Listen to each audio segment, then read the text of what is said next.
date has been set for the trial of former US President Donald Trump on charges of trying to overturn the result of the 2020 presidential election. It will be on the 4th of March in Washington, D.C. That is one day before Super Tuesday, when more than a dozen states vote in the Republican primary to pick a candidate for the 2024 presidential election. Mr. Trump has since said in a social media post that he'll appeal the trial start date, though legal experts say that is not usually possible to do so. Lawyers for Mr. Trump have already tried to have a date moved back, as our correspondent Sean Dilley explains. Donald Trump's legal team had hoped to push this trial back until April 2026, whereas the prosecution said they were ready to start in January next year. Both dates were unacceptable to Judge Tanya Chutkin, who said that 7 months would be the appropriate time.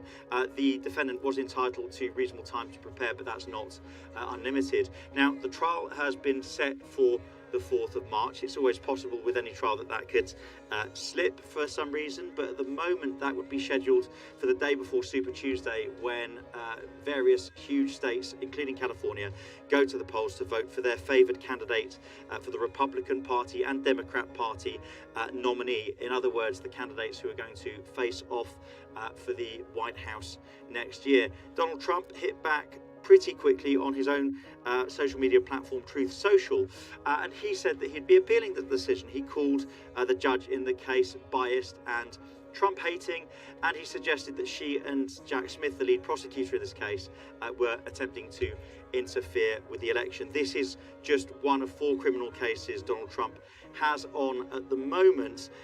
We know that separately in the unrelated election interference case in Georgia, the president's first date, his arraignment, is set for the 6th of September next week, and that's an opportunity where ultimately a guilty or not guilty plea can be entered. But we do know that Donald Trump has denied fervently all of the charges against him, saying that they are all designed to keep him out of the White House.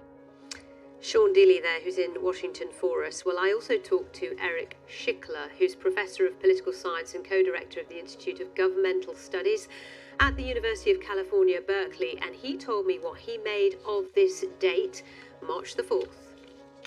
Timing is certainly interesting, coming the day before arguably the most important day in the Republican primary, but it's not necessarily clear this will hurt former President Trump in that primary.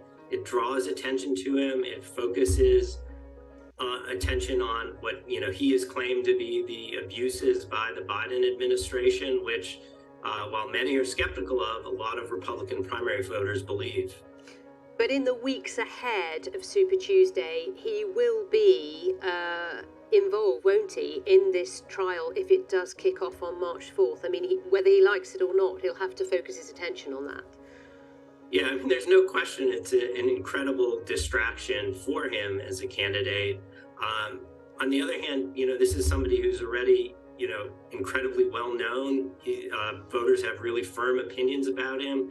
And so it's not necessarily that clear that, he needs to be out there campaigning day by day as long as he's in the news. People get their news from cable, watching cable, from social media, and he will be dominating that in the lead up to the trial. In that case, is it detrimental to the others who are trying to get that nomination? I think it just dramatizes the tough strategic situation that most of his opponents are in, because on the one hand, they certainly want to be able to make the case that Trump has too much baggage to successfully win the White House against Joe Biden.